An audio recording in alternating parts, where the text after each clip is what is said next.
Hello everybody, I hope you all are doing great. You're watching Law Classes by Shivani. So student, in this video I will discuss about the trial procedure before the session court. तो आज की video में हम session court trial पढ़ेंगे किस तरीके से process start होता है और कहाँ पे एंड होता है. So it is given under chapter 18 of the CrPC.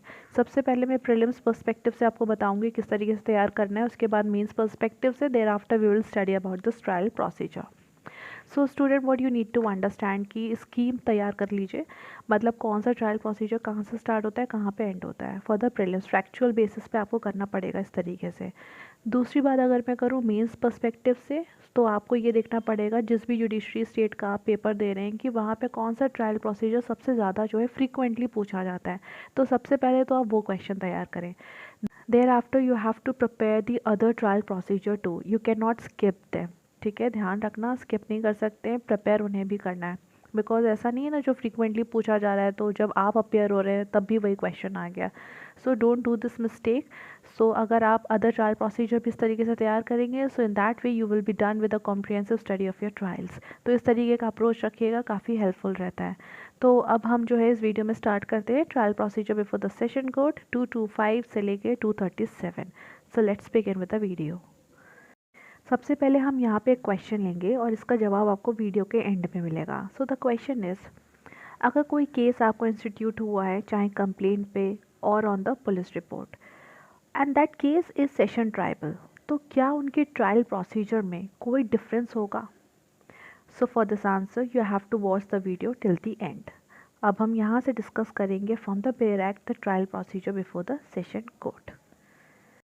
According to section 225, trial to be conducted by the public prosecutor.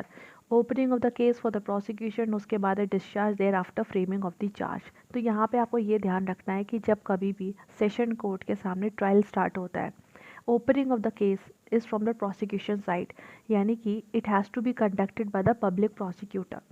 Public prosecutor court को ये बताते हैं that the accused is brought before you under section 209, यानी कि committal होकर accused आपके सामने आया है.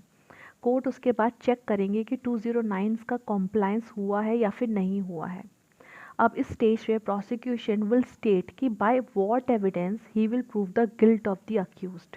तो यहाँ पे कोर्ट क्या करते हैं, will consider the records and the documents from the prosecution side only. ये बहुत ही इंपॉर्टेंट बात है, सिर्फ और सिर्फ प्रोसिक्यूशन के साइड से एविडेंस लिया जाता है क्योंकि ये आपकी स्टेज की चार्ज है. यहाँ पे या तो चार्ज बनेगा, it will be made out, और इट वोंट बी.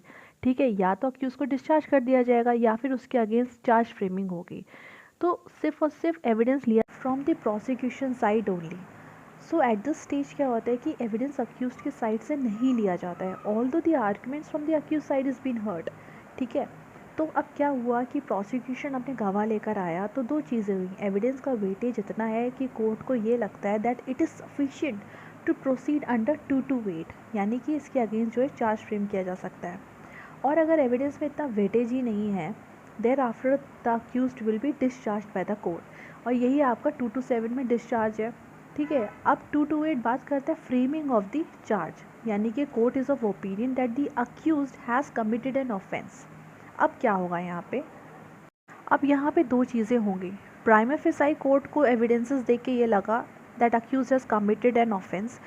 तो अब ये जो ऑफेंस है, if it is exclusively triable by this session court, ठीक है, तब तो वो चार्ज फ्रेम कर देंगे राइटिंग में अगेंस्ट दी अक्यूज. उसके बाद the charge will be read out to the accused, उसे पढ़ के सुनाया जाएगा, उससे फिर पूछा जाएगा वेदर यू प्लीड गिल्टी और नॉट. देर आफ्टर आगे का प्रोसीजर. दूसरी बात ये हो सकती है, कोर्ट को ये लगा केस देख के कि जो केस उसके पास कमिट होकर आया है वो केस एक्चुअली मजिस्ट्रेट ट्राइबल था. तो कोर्ट क्या करेगी, चार्ज तो फ्रेम कर देगी, देर आफ्टर उस केस को ट्रांसफ़र कर दिया जाएगा टू द CJM.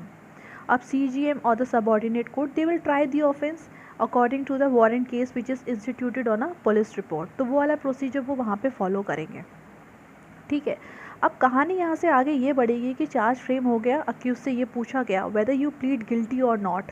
ठीक है, So at this point, accused will either plead guilty or he will refuse to plead. So once he admit the charges which is made out against him, जो charges उसके against थे पढ़ के सुनाए गए, उसने ये सारे charges कबूल लिए, तो 2 to 9 में उसे convict कर दिया जाएगा. कोर्ट का डिस्क्रिप्शन होगा, सिंपल सी बात है. But once he refuses to plead, तब क्या होगा, 2:30 में जज will fix the date for the examination of the prosecution witness. Summon करके बुलाया जाएगा, जितने डॉक्यूमेंट्स है, जो भी ज़रूरत है वहाँ पे उस वक्त, तो जितने भी एविडेंसेस है, सो दे विल बी रिकॉल्ड. अब 2:31 में क्या होगा, एविडेंस फॉर द प्रोसिक्यूशन शुरू होंगे. ठीक है, क्लॉज 2:31 का काफ़ी इंपॉर्टेंट है. यहाँ पे जो डिफेंस लॉयर है, जब वो क्रॉस एग्जामिन करेगा तो कोर्ट से वो एक परमिशन मांगेगा, अगर वहाँ पे जो विटनेसेस हैं उनसे उन्हें सिमिलर सेट ऑफ क्वेश्चंस पूछने हैं. ठीक है, बहुत सारे विटनेस है फॉर एग्जांपल, तो व्हाट ही वांट कि इनको सबको मैं एक साथ ऑल टुगेदर जो है क्वेश्चंस पूछना चाहता हूँ, मतलब डिफरेंट डिफरेंट डेट्स पे नहीं, क्योंकि अगर मैंने इनको अलग अलग डेट्स पे जो है इनसे क्वेश्चंस क्रॉस एग्जामिन किया तो व्हाट विल हैपन कि दे विल गेट प्रिपेयर्ड और मेरा डिफेंस अच्छे से निकल के नहीं आ पाएगा. तो इस तरीके से यहाँ पे एडवोकेट जो है परमिशन जो है सीख करते हैं फ्रॉम द कोर्ट. तो कोर्ट के डिस्क्रिप्शन पे होता है, वो परमिट भी कर सकते हैं इस तरीके से क्रॉस एग्जामिनेशन. तो अब क्या होगा 2:32 में, देखिए प्रोसिक्यूशन के विटनेसेस सब कुछ आ गए. So after taking the evidence from the prosecution side, examining the accused and above defence of the point, जज विल डू द स्क्रूटिनी. अब जज को ये लगता है कोई भी एविडेंस नहीं बनता है अगेंस्ट द अक्यूज्ड, तो अब क्या होगा 2:32 में, जज shall record the order of acquittal. अब यहाँ पे वो ट्रायल वाला प्रोसेस स्टार्ट हो गया था, इसलिए एक्यूटल की बात करी गई है 2:32 में. अब जज को अगर ये लगता है सारी एविडेंसेस देख के that accused has committed an offence, तो 2:33 में ही वोंट बी एक्यूटेड. अब उससे ये कहा जाएगा अब तुम अपने जो है डिफेंस में अपने एविडेंसेस लेकर आओ. So he will enter upon his defence and adduce any evidences in his support. अब इस पॉइंट पे क्या होगा, जब अक्यूज अपने डिफेंस में एविडेंसेस लेकर आना चाहेगा, विटनेसेस को प्रोड्यूस करना चाहेगा, तो समन इशू कर दिया जाएगा. कोई डॉक्यूमेंट है वो उसके सपोर्ट में है तो वो भी आपका प्रोड्यूस होगा कोर्ट में. तो all together what will happen कि प्लेंटिफ और डिफेंडेंट दोनों के साइड से विटनेसेस आ चुके हैं अब कोर्ट में. 2:34 में आर्ग्यूमेंट होगा. Prosecutor he will sum up the case and pleader will reply. ठीक है, 2:35 में फिर क्या होगा कि court will arrive at the judgment, या तो अक्यूटल या फिर conviction after hearing all the arguments. Now the judgment comes that the accused is convicted. Thereafter जज विल सी चार्जेस में क्या कोई प्रीवियस कन्विक्शन की भी बात करी गई थी.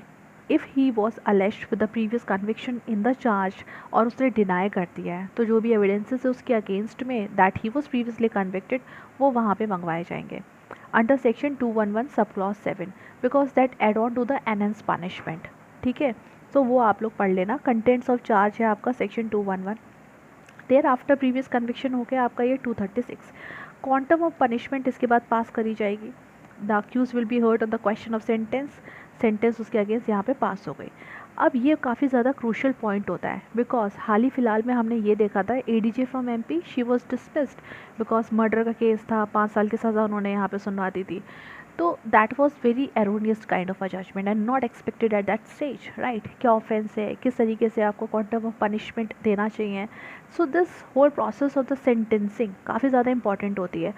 इससे रिलेटेड 2018 या फिर 2019 में सुप्रीम कोर्ट का एक जजमेंट आया where the court has talked about the crime theories related to it. तो काफ़ी अच्छा जजमेंट था वो. So once I fetch that, we'll try to make you understand through one video.